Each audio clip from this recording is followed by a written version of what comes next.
It began like any other taping day until everything stopped. The lights hummed overhead, the audience buzzed with laughter, and Steve Harvey stood center stage, holding his signature cue cards beneath the warm gold of the studio glow. But that afternoon, something unspoken moved through the air, the kind of silence that doesn't announce itself, only settles, gently, until everyone feels it. It started as a whisper, a pause between smiles, as if the room itself was holding its breath, waiting for something sacred to unfold. Steve had hosted thousands of shows, moments of joy, humor. Family feuds turned to reconciliations, but this felt different. He didn't know it yet, but within minutes, laughter would turn to tears, and an entire audience would witness what it looks like when love walks through the door, wearing a soldier's uniform. They were filming a special segment called Letters from Home, a tribute to families separated by service. On the big screen behind him, photographs of soldiers appeared, black and white faces of courage, framed by dust, duty, and longing. The crowd clapped politely, unaware that one of those stories would soon step off the screen and into real life. Steve introduced her as Mrs. Daniels, a young woman, mid-30s, her hands clasped together as though holding something precious, maybe hope itself. Her hair was neatly pulled back, her eyes tired but luminous, like someone who'd learned to smile through months of missing. She walked on stage slowly, every step careful, reverent, as if the floor beneath her carried memories she couldn't yet name. Steve greeted her gently. "You wrote something for your husband, right?" His voice softened, his usual comedic rhythm replaced by something else, respect. She nodded, her voice a tremor of courage. "Yes, sir.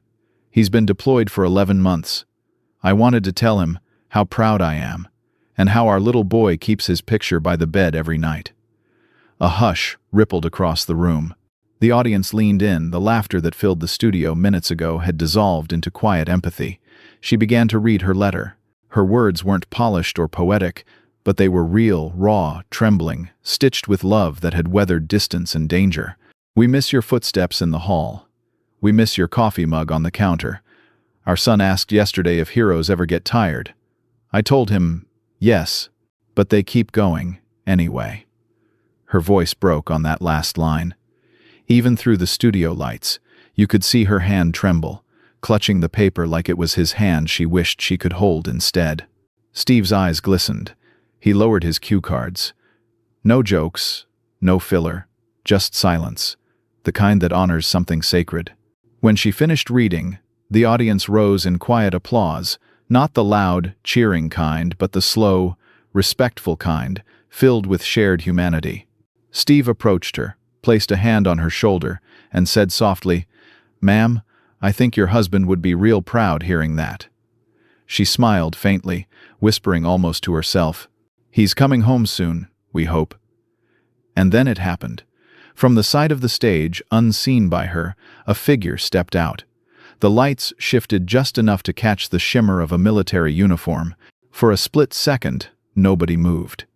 The band didn't play. The cameras didn't cut. It was just the sound of one woman's heart, realizing that her prayer had just taken human form. Steve froze. His lips parted, but no sound came. The room seemed to shrink around. That single instant, her letter still in her hand, her breath catching as she turned. The audience gasped as she saw him, standing there, tall, tears already streaming down his face. Her paper fell to the floor. He took one step, then another. And then, without words, she ran to him. The crowd erupted, but even applause felt inadequate, because what they were witnessing wasn't television anymore. It was life unfiltered, unscripted, divine. The soldier wrapped his arms around her, lifting her off the ground as if trying to make up for every night he hadn't been there. She buried her face into his chest, sobbing, whispering through tears, "He's home. He's home." Steve Harvey turned away, his hand covering his mouth, fighting his own tears. The band stopped playing. Every cameraman lowered their eyes. For the first time in that studio, the sound of silence said everything that words never could. Somewhere in that stillness, the audience realized they weren't watching a show. They were witnessing love, raw, human, eternal, walking back into the room. The applause faded, but the emotion lingered, a heartbeat shared between strangers. Steve Harvey stayed still for a long moment, eyes locked on the couple who clung to each other like they were afraid the world might pull them apart again. The studio lights softened to a golden haze, almost as if the universe itself had dimmed everything else, so this reunion could shine brighter. When the soldier finally lifted his head, his eyes swept across the room, hundreds of faces blurred by tears. He wasn't a celebrity, just a man who had spent nearly a year in places no one here could imagine. Dust storms, midnight radios, the constant ache of missing what felt like home. And now, standing beneath the warm lights, he wasn't thinking about the cameras or the crowd. He was thinking about the smell of his wife's hair, the way her heartbeat felt against his chest, the tiny hands of the little boy who still thought heroes never get tired. Steve stepped forward quietly, as if afraid to break the spell. He placed his cue cards aside, his voice low. "Sir, welcome home." The soldier nodded, emotion tightening his throat. "Thank you, Mr. Harvey. It's good to be home." There was something about that sentence, "it's good to be home," that rippled through everyone. Because home wasn't just a place, it was the people waiting for you, the faces that make everything else make sense. Steve motioned for the couple to sit down. The audience followed every movement, as though afraid to blink and miss it. The soldier took his wife's hand, their fingers interlocking with the familiarity of 1,000 memories. "Tell us about your time away," Steve said softly. The soldier hesitated.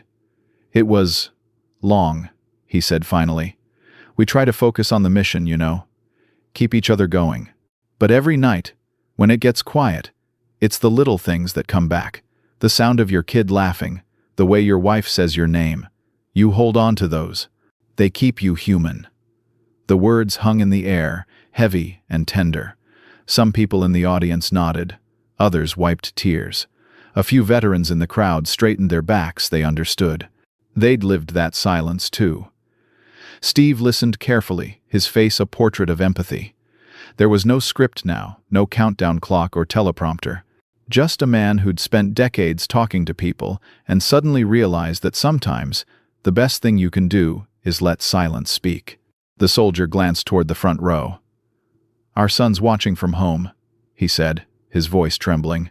"He doesn't know I'm back yet." Steve's eyebrows lifted slightly, just enough to signal that familiar spark of curiosity. But he stayed quiet. "This wasn't the kind of story you rush, Mrs. Daniels smiled through tears. "He's 6, she whispered. "Every night he prays the same thing. God, can you tell Daddy we love him?" The crowd exhaled audibly, as if one collective heart broke and healed at the same time. Then Steve leaned closer, his tone changing the kind of softness that comes from a man who's seen life from every angle. "You know," he said gently, "a child's prayer has a way of getting through places even letters can't." She nodded. Her husband squeezed her hand. For a while, nobody spoke. The cameras zoomed in on the couple, but it didn't feel intrusive, it felt reverent, like documenting a moment history had no right to forget. Then Steve stood up, his deep baritone filling the quiet. "Ladies and gentlemen," he said, "today isn't about television, it's about gratitude. It's about the kind of love that waits, that believes, that survives even when the world feels too far apart." The audience stood again, clapping not for performance, but for presence, the kind of applause that says, "Thank you for reminding us what matters." The soldier looked overwhelmed. His wife leaned her head against his shoulder. And somewhere backstage, a small crew member wiped her eyes, whispering, "This is why I love this show." As the applause softened, Steve turned back to the couple. "Would you like to say something to your boy?"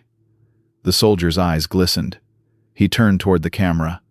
His voice cracked slightly as he spoke. "Hey, buddy. Daddy's home. I love you, and I'll see you real soon." The entire audience melted. A few gasps, a few quiet sobs, and then another silence. Not heavy this time, but holy. Behind the cameras, a producer motioned to Steve that they were running over time. Steve didn't care. He gave a small wave, as if to say, "Not yet." Some stories are worth every second. In that moment, he wasn't a host, wasn't a comedian, wasn't the man known for his laughter.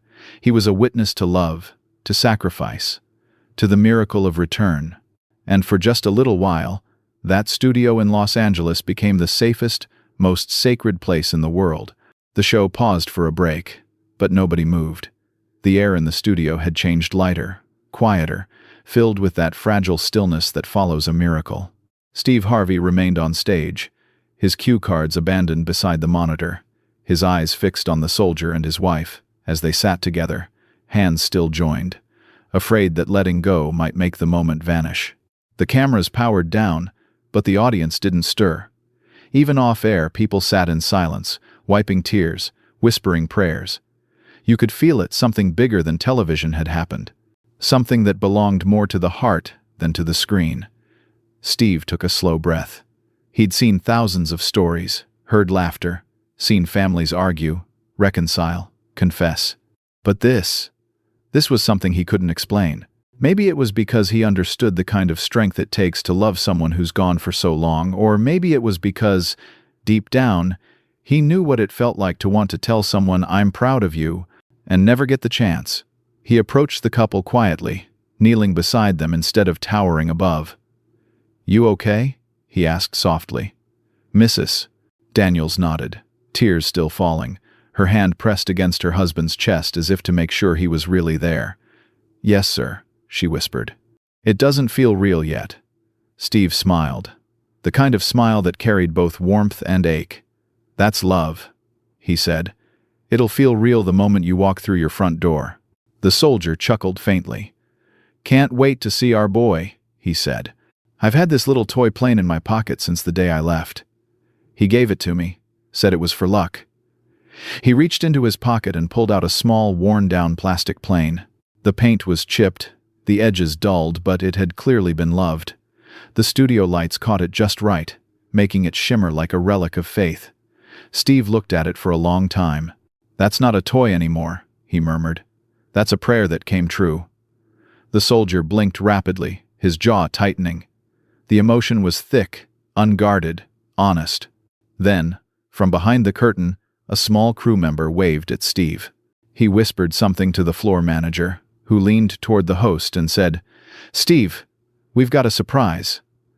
Steve's brows lifted slightly, just enough to signal that familiar spark of curiosity, but he stayed quiet. This wasn't the kind of story you rush. Mrs. Daniels smiled through tears. "He's 6, she whispered. "Every night he prays the same thing. God, can you tell Daddy we love him?" The crowd exhaled audibly, as if one collective heart broke and healed at the same time. Moments later, the studio doors opened at the far end of the stage. A small figure stood there.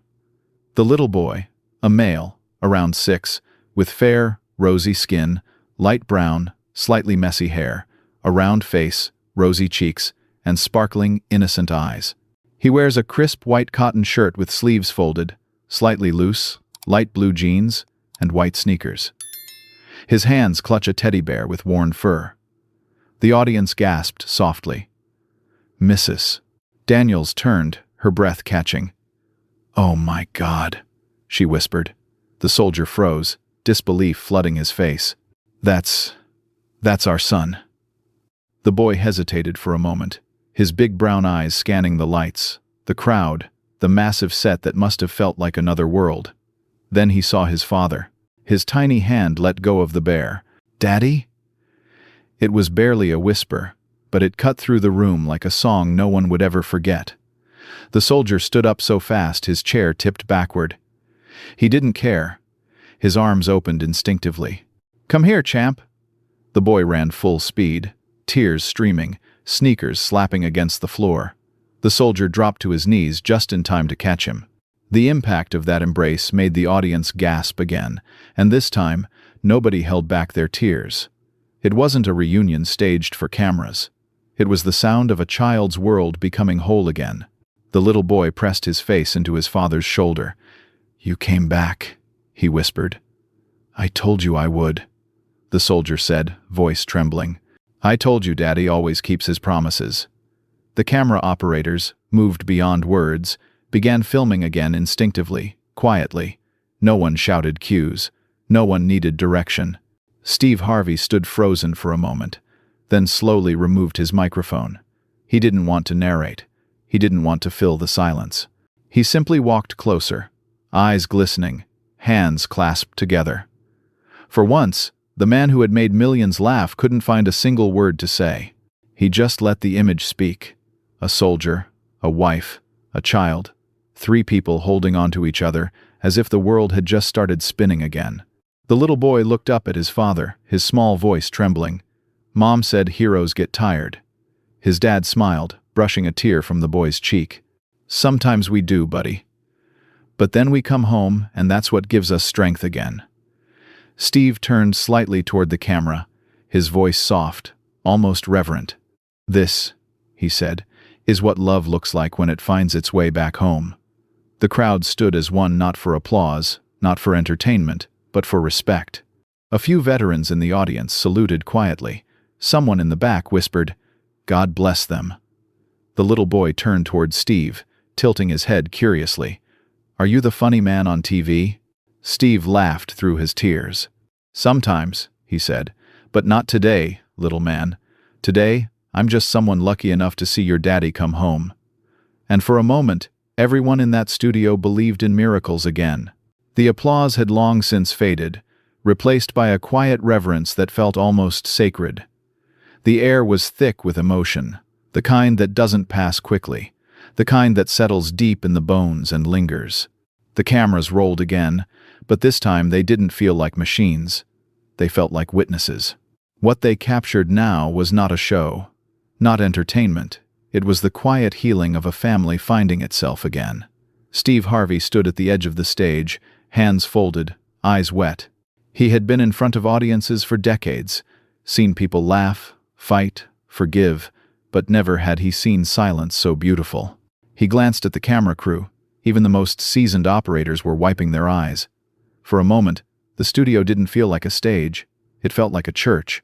The little boy still clung to his father's neck, his small hand clutching the soldier's uniform, unwilling to let go. "You smell like sand," he whispered, wrinkling his nose. The audience chuckled softly through tears. The soldier smiled, holding his son tighter. "Yeah, buddy. Gonna take a few showers to smell like home again." Mrs. Daniels knelt beside them, her hand resting over both of them. "We missed you every single day," she said softly. The soldier nodded, his chin trembling. "I know," he whispered. "And every day, I carried you with me. Every letter, every picture. You don't know how many nights I looked at that photo of you two and told myself, just one more sunrise. One more." Steve swallowed hard. His deep voice returned, low and careful, like he was afraid to break something delicate. "You know," he said, "people talk about heroes, what they do, where they serve. But watching this, you realize something. Sometimes the bravest ones are the ones who wait." The room fell still again. Mrs. Daniels looked at him, eyes full of tears, but also gratitude, not just for her husband's return, but for being seen, truly seen, for the first time. She said softly, "There were nights I didn't think I could do it. But every morning, our son would wake up and say, 'Mom, we have to be strong for Dad.' And somehow, that little voice kept me standing." Steve nodded slowly. "Faith, through a child's words, that's something powerful." Then he turned toward the audience. "You see, folks, love doesn't stop at distance. It doesn't stop when times get hard. Real love. It waits. It fights. It believes. And when it finally comes home, it reminds you why God made families in the first place." A murmur of agreement rippled through the crowd. The little boy tugged at his dad's sleeve. "Daddy, can we go home now?" His father smiled. "Soon, buddy. Real soon." Steve's eyes softened. "Before you do," he said gently, "I'd like to give you something." He turned and signaled to a stagehand. Moments later, a small wooden box was carried out. Steve opened it carefully and took out a gleaming gold star encased in glass. "We don't give these out on this show," he said, his voice steady but thick with emotion. "But today isn't about games or laughter. Today's about honor. This is for your service, and for hers." He handed the framed star to the soldier, who stared at it in disbelief. "I don't deserve this." the soldier whispered. Yes, you do, Steve said firmly.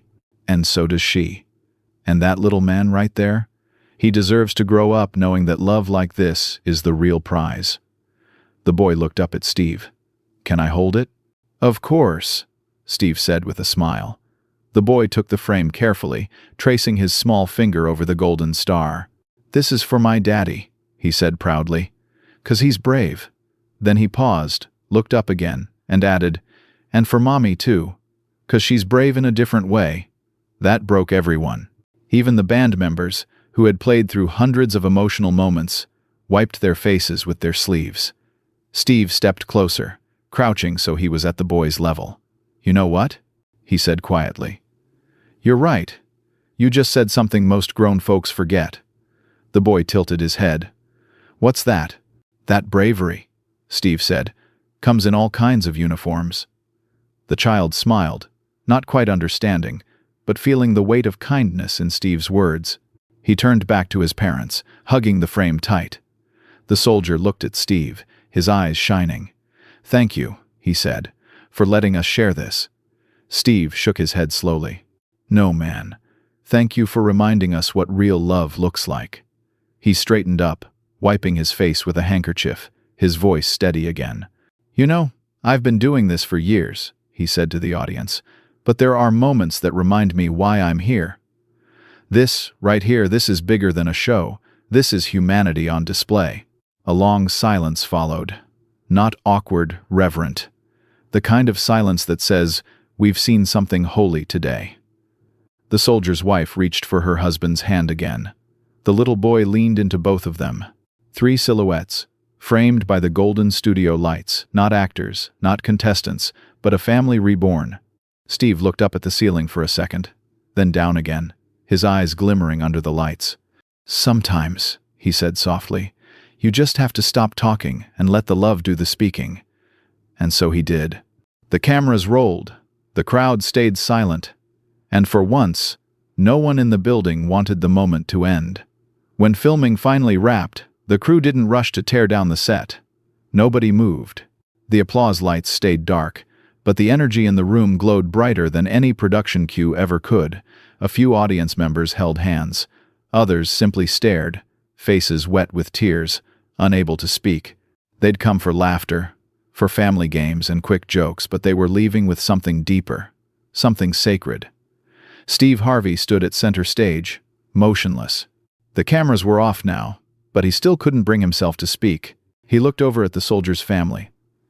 The little boy, a male, around 6, with fair, rosy skin, light brown, slightly messy hair, a round face, rosy cheeks, and sparkling, innocent eyes, wearing a crisp white cotton shirt, light blue jeans, and white sneakers, asleep in the soldier's arms. A male, around 35, light brown and tanned skin, short military haircut, strong angular face, deep eyes, wearing a standard U.S. military uniform, his head resting against the same shoulder that had carried the weight of war. His mother, Mrs. Daniels, a female, 33 to 36, with fair skin, dark brown hair in a low bun, large deep eyes, and thin lips, wearing a long navy blue dress, leaned into her husband, eyes closed, as though she was afraid to wake up from this reality. The silence stretched. Steve felt it heavy, honest, full.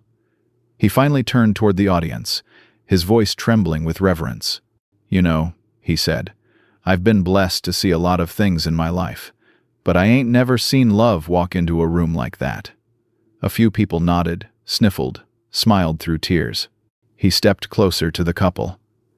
You've reminded all of us of something this world forgets too often, he said quietly, that no matter what happens, distance, pain, loss, love will find a way to come home. The soldier looked at him, his expression humble but certain. Thank you, sir, he said, for giving us a moment we'll never forget. Steve shook his head. Nah, he said gently. You gave us this moment. We just got lucky enough to witness it. A low hum of agreement rippled through the crowd. One of the producers wiped her eyes. The makeup artist in the corner clutched a tissue. Even the security guard near the back looked down, blinking fast. Steve exhaled deeply, his voice softening to something almost prayerful. "Sometimes," he said, "you get so used to doing a show, to hearing people laugh, that you forget what silence can mean. But today, that silence was holy." He looked back at the soldier. "You know what's funny? We spend so much time talking about heroes, and I think maybe today I figured something out. Heroes don't just fight battles. They come home, and they learn how to live again. And the people who wait for them, they're heroes too." The soldier's wife nodded, her eyes glimmering. "Thank you," she whispered. Steve placed his hand gently over theirs. "Thank you," he said, his deep voice breaking for just a moment. "You made us remember that the most beautiful moments in life aren't scripted. They just happen when hearts meet again." He straightened, looking out into the audience one last time. "Ladies and gentlemen," he said, "what you saw today, that's not TV magic. That's real. That's the kind of moment you tell your kids about. The kind that reminds you there's still good left in this world." The crowd rose once more, slow and deliberate, their applause carrying the weight of gratitude. But Steve didn't bow, didn't gesture, didn't try to reclaim the spotlight. He simply turned back to the family. The soldier, a male, around 35, light brown and tanned skin, short military haircut, strong angular face, deep eyes, wearing a standard U.S. military uniform. Mrs. Daniels, a female, 33 to 36, with fair skin, dark brown hair in a low bun, large deep eyes and thin lips, wearing a long navy blue dress. Their boy, the little boy, a male, around 6, with fair, rosy skin, light brown, slightly messy hair, a round face, rosy cheeks, and sparkling, innocent eyes, wearing a crisp white cotton shirt, light blue jeans, and white sneakers, and watched as they stood together, hand in hand, framed by the glow of the stage lights. And then something unexpected happened. The soldier reached into his pocket again and pulled out a folded piece of paper. "Sir," he said, "I wrote something too back when I thought I might not make it home." He unfolded it carefully. The edges were frayed, the ink smudged by time and weather. "It's a letter I wrote for my wife," he said softly. "I never thought I'd get to read it out loud." The audience fell silent again. He began to read. "If this letter reaches you, it means I'm far away, but not gone. I need you to know that every sunrise I've seen without you has only made me love you more. And if I never make it back, I need you to promise you'll tell our boy that his father wasn't brave, he was just lucky enough to have something worth coming home to." The soldier's voice cracked. His wife reached out, covering his trembling hand with hers. "You did come home," she whispered. "You did." Steve Harvey pressed his lips together, unable to hold back tears.